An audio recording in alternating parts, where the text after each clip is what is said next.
Assalamualaikum warahmatullahi wabarakatuh. Innal hamdalillah nahmaduhu wa nasta'inuhu wa nastaghfiruhu wa natubu ilaih wa na'udzu billahi min shururi anfusina wa min sayyiati a'malina may yahdihillahu fala mudilla lahu wa may yudlil fala hadiya lahu. Asyhadu an la ilaha illallah wahdahu la syarika lah wa asyhadu anna Muhammadan abduhu wa rasuluh salawatu rabbi wa salamuhu alaihi wa ala alihi wa ashabihi wa man salaka sabilahum ila yaumil qiyamah wa ba'd. Jamaah salat subuh yang dirahmati oleh Allah Subhanahu wa taala. Alhamdulillah, pada kesempatan pagi kali ini kita masih melanjutkan pembahasan dari kitab Tauhid, masih di bab yang kelima tentang bab doa ila syahadati alla ilaha illallah. Bab tentang menyeru kepada syahadah alla ilaha illallah. Masih di dalil yang pertama, yaitu surah Yusuf ayat yang ke-108. Di mana surah Yusuf ayat 108 ini Allah perintahkan qul hazihi sabili ad'u ilallah. Katakanlah wahai Muhammad, inilah jalanku yang lurus. Ya, ad'u ilallah. Aku menyeru kepada Allah Ta'ala ala basiratin ana wa manittaba'ani, di atas basirah, di atas ilmu, ya, ana wa manittaba'ani, aku dan orang-orang yang mengikutiku. Wa subhanallahi wa ma ana minal musyrikin, dan maha suci Allah dan aku tidak termasuk dari orang-orang yang melakukan kesyirikan. Ayat ini, ya, di penggalan pertama, qul hadhihi sabili, ya, katakanlah wahai Muhammad, inilah jalanku, dan seterusnya. Ini ayat yang menunjukkan bahwa Allah Ta'ala memerintahkan nabinya untuk, ya, memberitahu manusia tentang penjelasan manhaj, tentang penjelasan manhaj Nabi dan manhaj para pengikutnya. Apa manhaj Nabi dan manhaj para pengikutnya? Kata Syekh Saleh Al-Fauzan, huwa da'watu ilallah ala basirah, yaitu berdakwah kepada Allah Ta'ala di atas basirah, di atas ilmu, di atas ilmu. Ini menunjukkan bahwa orang yang tidak berdakwah di atas ilmu, ya, berarti dia tidak merealisasikan dalam rangka ittiba, mengikuti Nabi. Ya, kalau dia tidak berdakwah di atas basirah. Ayat ini, ya, sabil, yaitu jalan yang Nabi berjalan di atasnya. Menyeru kepada Allah Subhanahu wa ta'ala, artinya menyeru kepada ibadah hanya kepada Allah Subhanahu wa ta'ala. Menyeru kepada ilallah, kepada Allah Ta'ala. Ini bagaimana yang dijelaskan oleh beliau, peringatan akan menyeru kepada Allah Ta'ala itu harus dengan ikhlas. Ya, bukan menyeru kepada dirinya, bukan menyeru kepada kelompoknya, atau, ya, agar manusia berkumpul di sekitar dia, memuji dia, bukan, tapi dakwahnya itu ilallah, kepada Allah Subhanahu wa ta'ala. Jadi tujuannya ikhlas, ya, untuk mengharap wajahnya Allah, untuk memberikan manfaat kepada manusia dan memberikan jalan hidayah untuk mereka. Bukan dalam rangka ya ingin mengumpulkan orang kemudian mendakwahi kepada ya supaya mengikuti dia, bukan, tapi murni ikhlas karena Allah Subhanahu wa taala. Makanya kemarin Ibn Mas'ud radhiyallahu an, tatkala ada ya orang-orang yang mengikuti dia gitu ya, tatkala dia keluar ngikutin, kata Ibnu Mas'ud, irji'u, kembalilah kalian, kembalilah. Fa innahu fitnah lil matbu', karena ini adalah fitnah bagi orang yang diikuti. Udah, kalian pulang aja. Ya, ini fitnah. Dan fitnah juga bagi ya, dan kerendahan, kehinaan bagi orang yang mengikuti. Ini penting ya, agar kita jangan terlalu berlebihan kepada ya ngikuti orang. Karena ada ya beberapa kelompok ya, yang berkecimpung dalam dakwah itu, dia dakwahnya itu kepada kelompoknya, kepada kelompoknya, kepada dirinya, supaya jadi pengikut, ya, supaya dia punya banyak pengikut.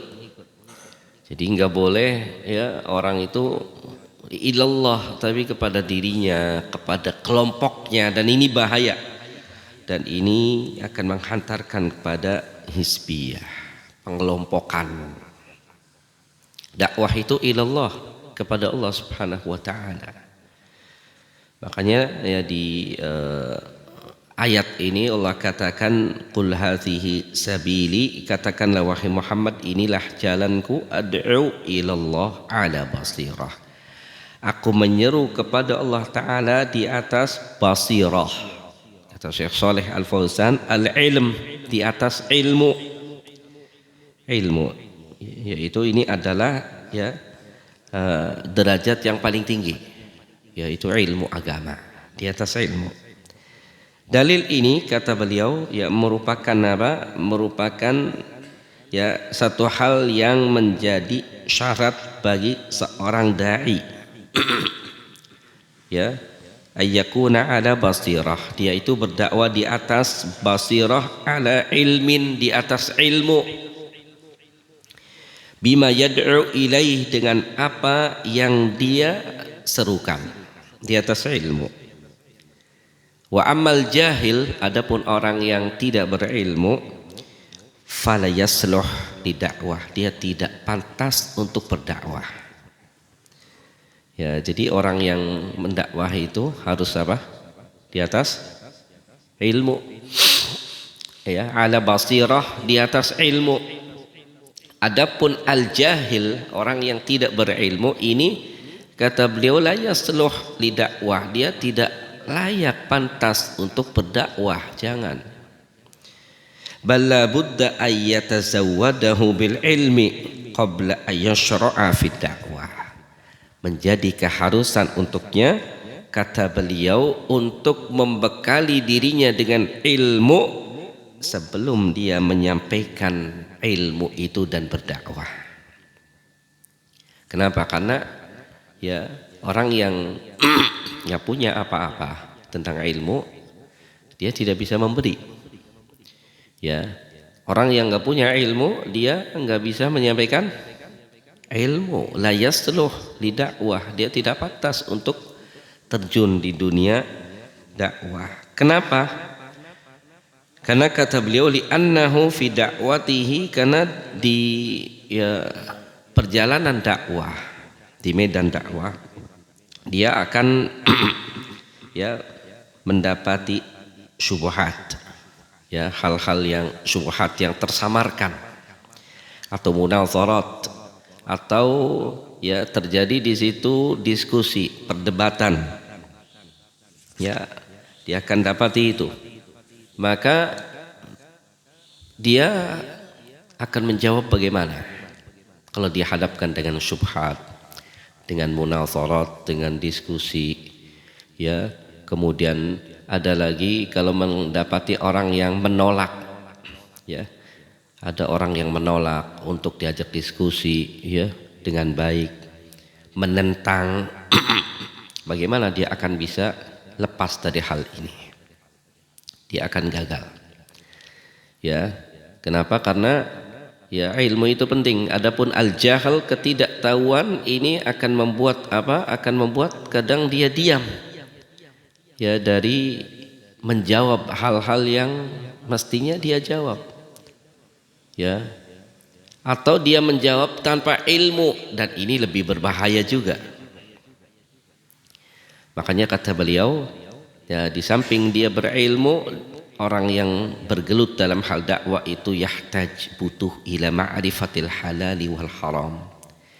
Dia perlu tahu, ya butuh kepada pengetahuan tentang yang halal, yang haram. Ya, kenapa? Karena ada orang yang mungkin dia terjun dalam medan dakwah yang mengatakan ini haram, padahal halal. Ya, atau dia mengatakan ya ini adalah halal padahal haram. Ini bahaya.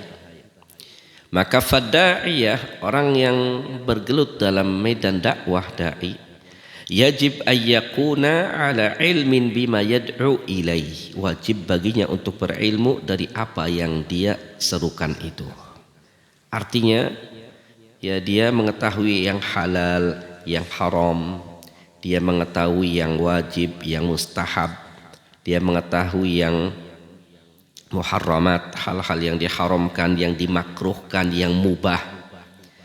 Ya, dia tahu tentang apa? Tentang bagaimana menjawab hal-hal yang syubhat. Dia tahu. Makanya dalam surah An-Nahl ayat 125 Allah katakan, ud'u ila sabili rabbika bil hikmah. Serulah kepada jalan Rabbmu bil hikmah, dengan hikmah. Wal mau'izatil hasanah, dan nasihat yang baik. Wajadilhum billati hiya ahsan, dan jidallah, diskusilah dengan mereka dengan cara yang baik.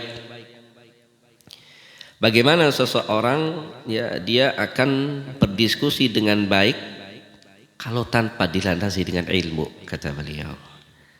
Maka disyaratkan fidda'iyah, pada seorang dai itu ayyata ahhala bil ilm, dia harus berilmu. Dia harus berilmu. Ya, dia harus berilmu. Harus. Makanya kadang kalau ada orang yang belum berilmu kemudian terjun di medan dakwah, itu lebih banyak merusak daripada memperbaiki. Seperti orang buka praktek gitu ya, buka praktek kesehatan. Tapi dia bukan keluar dari ya jurusan kesehatan gitu ya. Akhirnya mestinya dikasih obat pusing, dikasihnya obat apa? Hah? Obatnya macam-macam. Nah, ya salah. Apalagi ini ilmu agama, ilmu yang menghantarkan kepada Allah dan akhirat. Maka kata beliau, disyaratkan lida'iyah, bagi seorang da'i itu untuk berilmu. Untuk berilmu. Fa inna ba'da du'atil yaum, karena sebagian para da'i pada masa sekarang, kata Syekh Shalih Fauzan, laisa indahum ilmun, mereka tidak punya ilmu agama. Ya, mereka enggak punya ilmu agama. Wa innama yujidul kalam wal khitabah. Mungkin dia pinter ya dalam hal bicara, retorikanya pinter gitu ya, kadang bikin orang tertawa gitu, bikin orang kagum dengan cara ceramahnya, dengan cara retorika bicara, gaya bicaranya, dia yujid, dia bagus dalam hal itu. Akin laysa indahu ilm, tapi dia nggak punya ilmu. Gak punya ilmu. Dan ini banyak. Makanya bagi orang yang terjun dalam hal ngisi materi ya, kajian atau khutbah, itu nggak boleh asal orang. Ini nggak boleh mainan. Ini adalah dakwah. Jadi wajar kalau ada orang mengingatkan, ya akhi, itu fulan ini belum layak dia. Ada latar belakang dia belajar ilmu agama. ngomongnya pinter, ya naam, tapi dia bukan orang yang berilmu. Kadang yang dia sampaikan dia nggak ngerti apa maksudnya. Ini bahaya. Ya, ini biasanya ya karena protesnya orang-orang yang nggak ngerti. Ya maka ya orang yang tahu tentang dia ini berilmu atau tidak, ya tanyanya kepada orang yang berilmu, ini si fulan layak belum dia untuk tampil. Jangan sampai baru tampil satu kali kemudian langsung jadi apa? Ustadz kan.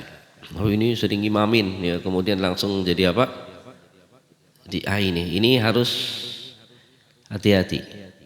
Ya, karena orang yang menyampaikan ilmu itu harus di atas ilmu, tidak hanya pintar dalam hal menyampaikan atau retorika semata. Karena kalau dia disampaikan kepadanya syubhat atau dia ditanya tentang satu masalah ya, tentang halal dan haram, kadang dia nggak tahu. Ini penting. Jadi mensyaratkan orang yang tampil untuk menyampaikan ilmu itu harus orang yang ala basirah, di atas ilmu, bil hikmah.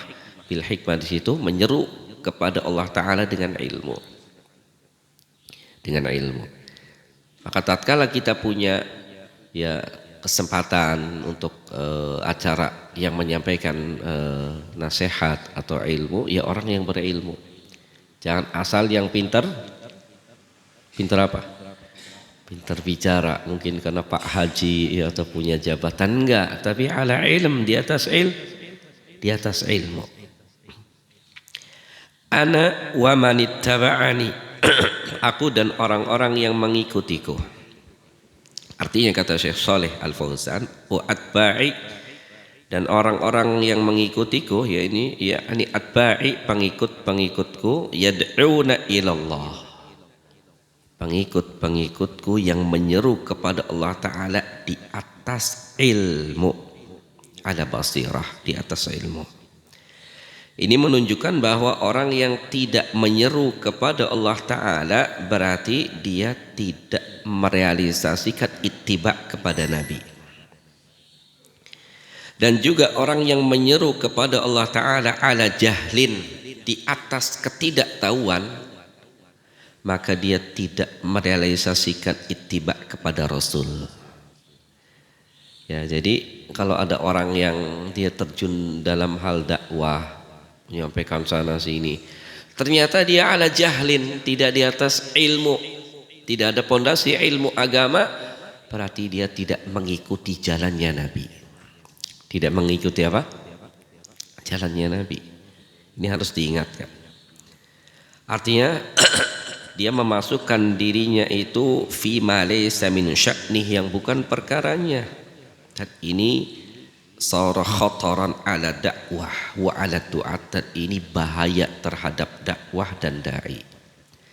Makanya wajar kalau ada orang kemudian mengingatkan, ya si fulan ini dia belum layak gitu, dia lulusannya mana? Lulusan umum, kok kenapa terjun dakwah? Ya, oh Ustaz, orangnya pinter dalam hal apa?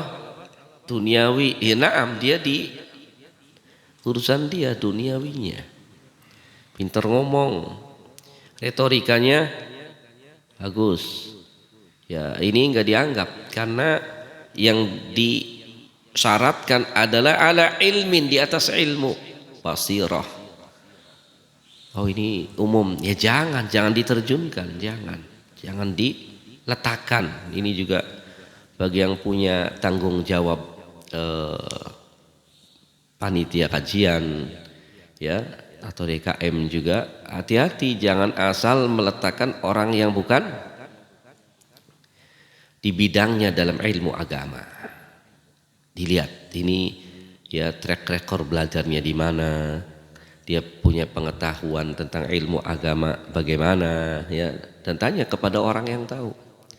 Sehingga tatkala dia terjun dalam hal dakwah, maka yang kita dapatkan ilmu. Tapi kalau enggak, ya nanti dia ya akan bisa banyak membawa kemudaratan ketimbang manfaatnya. Ini penting. Ya, cuman terkadang kalau kita memberikan masukan seperti itu, ya dituduhnya macam-macam. Nanti disangka nggak boleh si fulan itu ngisi kajian, ya. Nanti disangkanya hasad. Tujuannya nanti ya macam-macam. Tapi ini nggak apa-apa dalam rangka mengingatkan ya bahwa ini adalah perkara yang apa bahaya untuk dakwah wa 'ala du'at, dan juga bahaya untuk para dai. Cukup orang-orang yang berilmu yang menyampaikan. Jangan sampai kemudian daripada enggak ada, yang penting ya siapa aja jangan.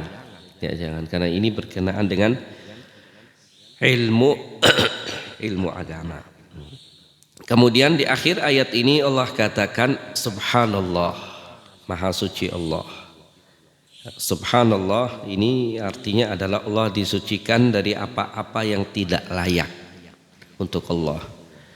Minasyirik, ya, dari perbuatan syirik, wal qauli alaihi bila ilm, dan ucapan kepada Allah tanpa ilmu. Jadi Allah itu disucikan dari perbuatan syirik, dan Allah disucikan dari ucapan atas Allah tanpa ilmu. Dan ini diwajibkan ya bagi setiap mukmin dan muslim. Untuk apa? Untuk mensucikan Allah dari naqais, dari kekurangan-kekurangan. Wajib ya, Allah disucikan dari hal-hal yang naqais, hal-hal yang kurang. Dan hal yang kurang yang paling besar adalah perbuatan syirku billah.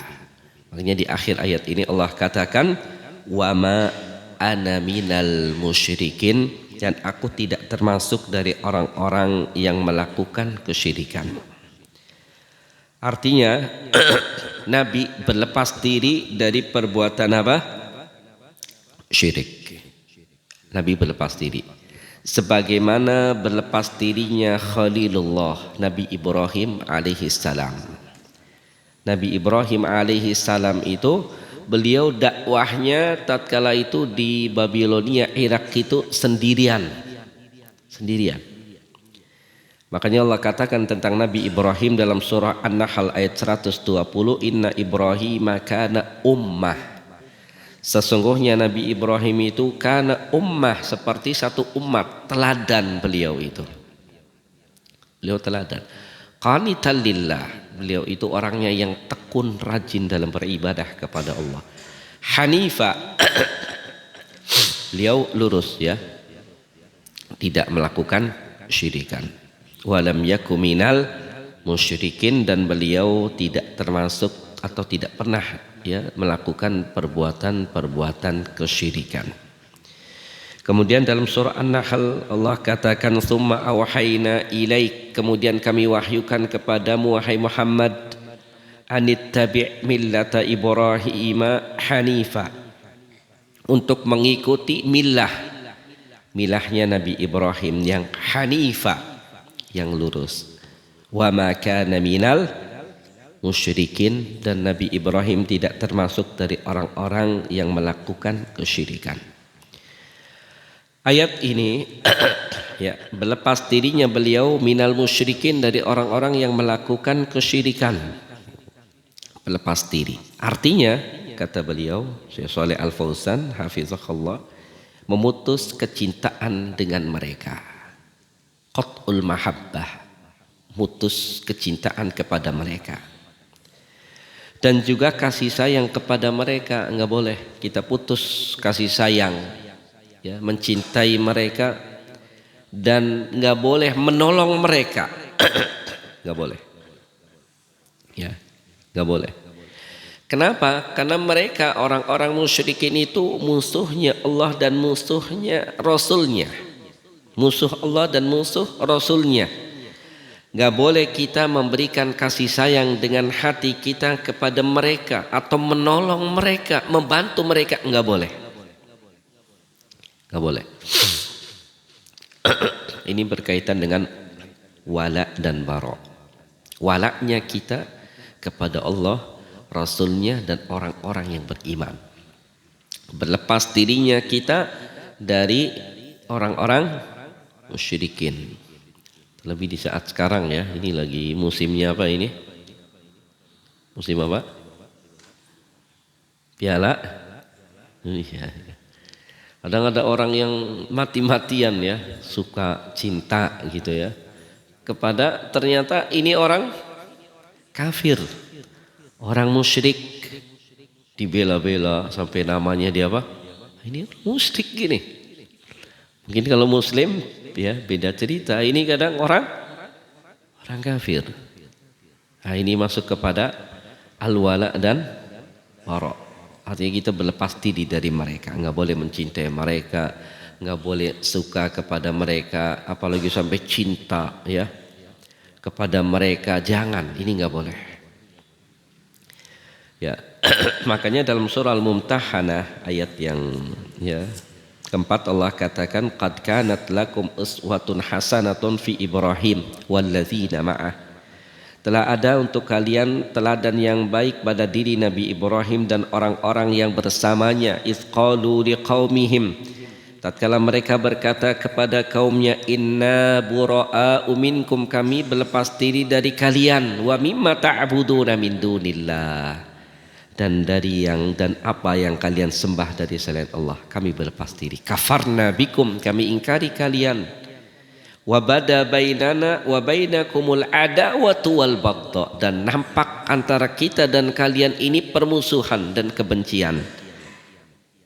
Ya, abada, selama-lamanya, hatta tu'minu billahi wahdah, sehingga kalian beriman kepada Allah saja. Kemudian dalam surah Al-Mujadilah ayat yang ke-22 Allah katakan, la tajidu qauman, kau tidak akan mendapati suatu kaum yu'minuna billahi wal yaumil akhir, yang beriman kepada Allah dan hari akhir, yuwaduna man haddallaha wa rasulah, berkasih sayang kepada orang yang menentang, memusuhi Allah dan Rasulnya. Walau kanu aba'ahum, walaupun bapak mereka, au abna'ahum, atau anak mereka, au ikhwanahum, au ashiratahum, atau saudara mereka atau keluarga mereka. Ini bukan saudara, bukan apa? Keluarga, ini orang jauh, kafir lagi gitu. Ini enggak boleh.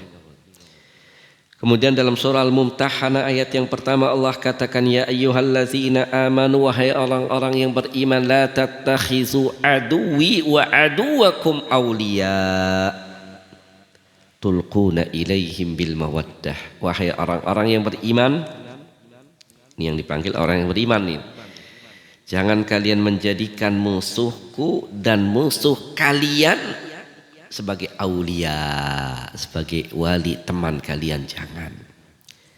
Jangan tulquna ilaihim ya, mawaddah, kalian memberikan kasih sayang kepada mereka. Jangan, ini nggak boleh ya. Kemudian dalam surah Al-Maidah ayat yang ke-51, ini mungkin ayat hafal semua, ya ayyuhalladzina amanu, wahai orang-orang yang beriman, la tattakhidul yahuda wan nasara aulia, wahai orang-orang yang beriman, janganlah kalian menjadikan orang-orang Yahudi, orang-orang Nasara sebagai pemimpin. Jangan. Ba'duhum awliya'u ba'd, sebagian mereka pemimpin untuk sebagian mereka yang lain. Wa may yatawallahum minkum fa innahu minhum, maka barang siapa di antara kalian yang menjadikan mereka wali, pemimpin, maka dia termasuk dari mereka. Innallaha la yahdil qaumal zalimin, sesungguhnya Allah tidak memberikan hidayah kepada orang-orang yang zalim. Maka dalil ini yang menunjukkan tentang wajibnya berlepas diri dari orang-orang musyrikin.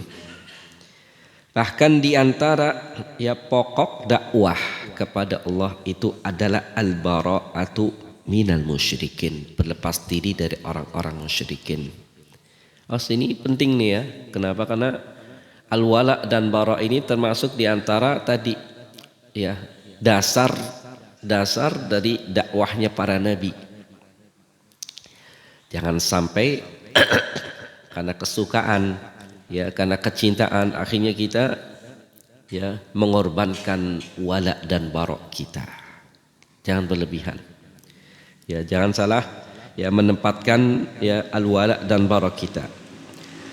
Terlebih bagi orang yang menyampaikan ilmu ya dia harus berlepas diri ya dari hal-hal yang tadi ya. Tatkala dia tidak berlepas diri ya maka dia tidak berada di atas jalannya Nabi sallallahu alaihi wasallam. Maka ya bab yang kelima di dalil yang pertama ini ya beliau menyebutkan ada 6 masalah poin penting dari materi kajian kita dari pertemuan kemarin dan sekarang. Yang pertama, poin yang pertama kata beliau adalah anna tariqatan nabiyyi sallallahu alaihi wasallam wa tariqata atba'ihi alal haqiqati ad-da'watu ilallah. Ini poin yang pertama. Bahwa jalannya Nabi dan jalan pengikutnya ya yang sebenarnya adalah berdakwah kepada Allah Subhanahu wa taala. Jadi jalannya Nabi dan jalan pengikutnya itu alal haqiqah yang sebenarnya adalah yang berdakwah kepada Allah. Berdakwah kepada Allah. Ini penting. Dan ini ya tentu bagi orang yang tadi apa? Ya, punya ilmu agama. Kemudian yang kedua, kata beliau, orang yang tidak menyeru dan berdakwah kepada Allah Ta'ala padahal dia bisa ya untuk dakwah kepada Allah, maka dia belum merealisasikan ittiba dia kepada Nabi. Ya ini ittiba kepada Nabinya itu ya kurang gitu. Jadi kalau orang Allah berikan amanah ilmu dia bisa dakwah, kemudian dia tidak dakwah, maka dia tidak mengikuti ittiba kepada Nabi. Ya, karena Nabi menyampaikan ilmu. Ya, dan ini adalah hal yang sangat ya, prihatin ya kalau kita ada lihat orang yang dia belajar ilmu, kemudian dia tidak mau berdakwah, gitu. Buat apa dia belajar ilmu agama? Ada lagi orang bilang, Ustaz, anak saya mah enggak usahlah jadi apa? Ustaz. Ada yang seperti itu? Ada, ya ini miris gitu. Jadi anaknya enggak mau jadi orang yang mengajarkan ilmu. Padahal dunia ini, kata Nabi mal'unah, dunia ini semuanya dilaknat. Kecuali orang yang apa? Orang yang berilmu dan mengajarkan ilmu dan zikrullah. Jadi orang yang berilmu yang menyampaikan ilmu itu orang yang mulia gitu. Ini kadang ada orang gak mau jadi anaknya yang paling apa? Mulia. Sedih, miris. Jadi anaknya mau jadi apa gitu? Mau jadi gak karuan. Ya. Padahal anak yang menyampaikan ilmu, yang berilmu ini akan bermanfaat untuk orang tuanya. Ada yang seperti itu. Kemudian yang ketiga, ya kata beliau, masalah yang diperingatkan oleh Syekh beliau adalah at-tanbih alal ikhlas, ya peringatan untuk ikhlas dalam hal berdakwah. Kenapa? Karena tadi yaqul hadhihi sabili ad'u ilallah. Menyeru kepada Allah Ta'ala, ikhlas. Ya, karena sebagian manusia kata beliau itu berdakwah kepada dirinya, menyeru kepada dirinya agar manusia memuji dia, supaya banyak pengikut, banyak jamaahnya, ya, supaya banyak followernya. Ini hakikatnya dia tidak yad'u ilallah, dia tidak berdakwah kepada Allah. Ya, karena orang yang berdakwah kepada Allah kalau ngikuti para nabi dan rasul cuman menyampaikan aja, menyampaikan. Wa ma illa alainal balagul mubin, tidaklah atas kami kecuali menyampaikan saja. Diterima atau enggak itu Allah Subhanahu wa taala yang akan memberikan hidayah.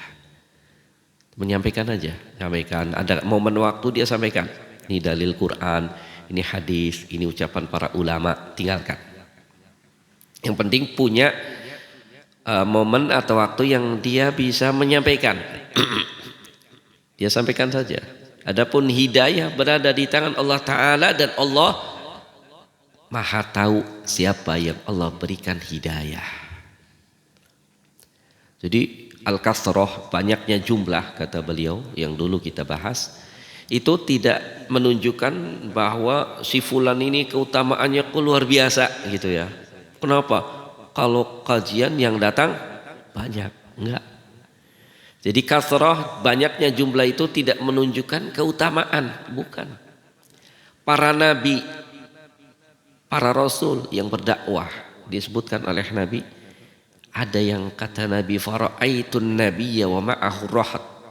Aku melihat seorang nabi yang pengikutnya cuma berapa gelintir orang, gak nyampe 10.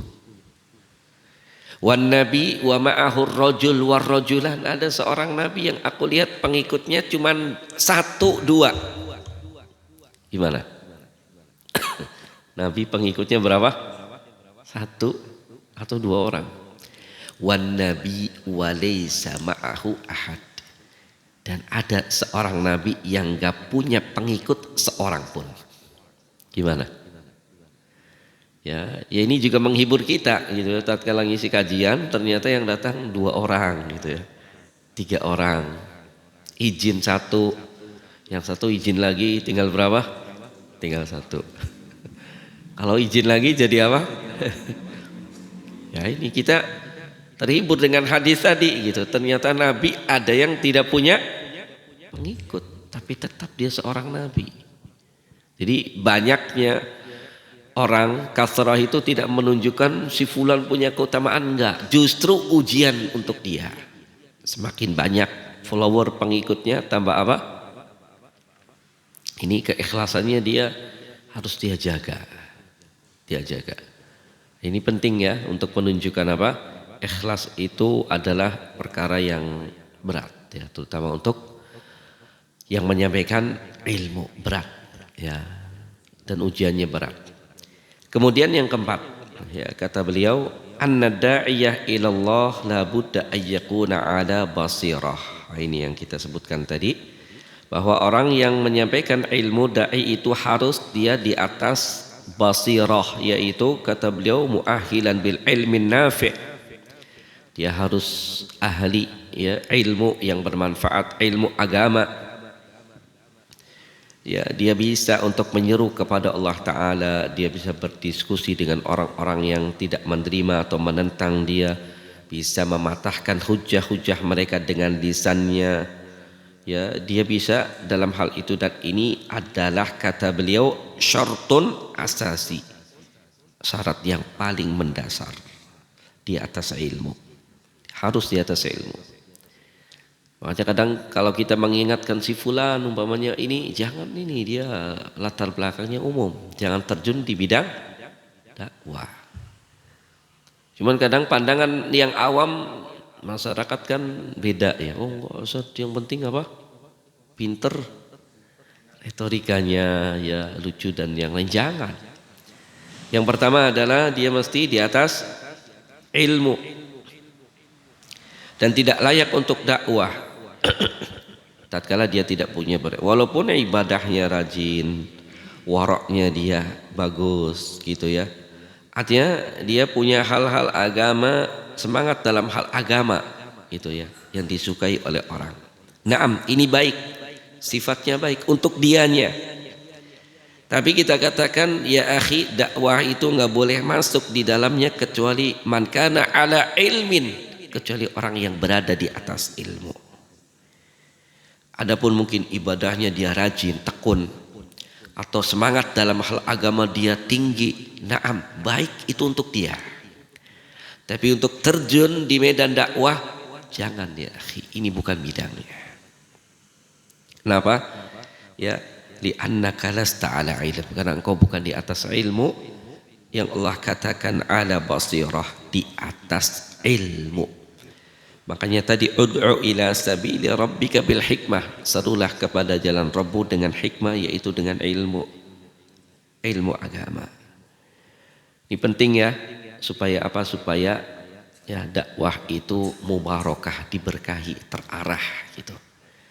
Tapi kalau hanya semangat saja ya, kemudian nggak ada latar belakang ilmu, dia nggak tahu mana prioritas materi yang ingin dia sampaikan, mana yang lebih penting dulu, mana yang harus dia sampaikan. Nah itu penting.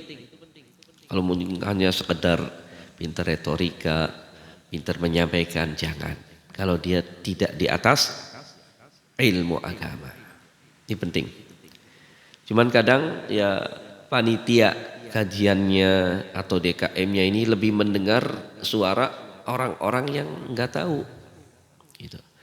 Mestinya dia diskusi dengan orang yang tahu tentang ilmu. Ini siapa yang layak untuk menyampaikan, kemudian materinya apa saja, sehingga nanti kajian itu akan runut bener gitu. Tapi kalau dipegang bukan orang yang ahlinya, jadinya kajiannya apa?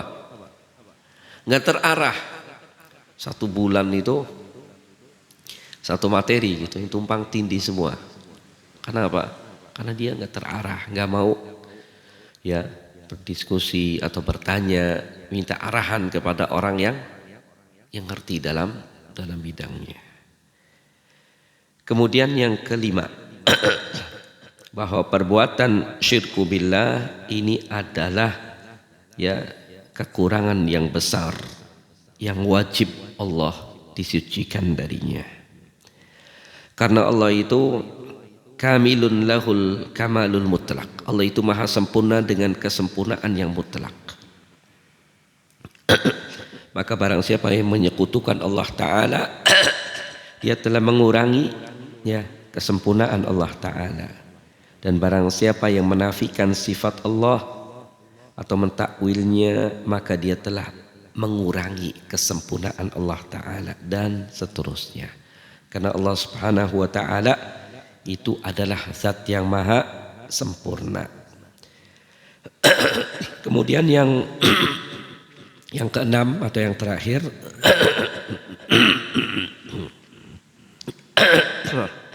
adalah al-bara'atu minal musyrikin, berlepas diri dari orang-orang musyrikin. Ini penting, berlepas diri. Ini berkaitan dengan bara' atau al-wala dan al-bara'. Walaknya kita kepada Allah dan Rasulnya dan orang-orang yang beriman. Berlepas dirinya kita dari orang-orang musyrikin. Ya boleh memberikan cinta kita kepada mereka, suka kita kepada mereka, dan ini kita tanamkan juga kepada keluarga dan anak-anak kita. Jangan sampai mereka jadi korban. Ya korban apa? Korban ya daripada al-wala dan al-bara, terlebih di zaman sekarang. Tapi semoga bermanfaat. Sallallahu ala nabiyyina Muhammadin walhamdulillahi rabbil alamin. Tafadhal, barangkali ada yang belum jelas dan mau ditanyakan.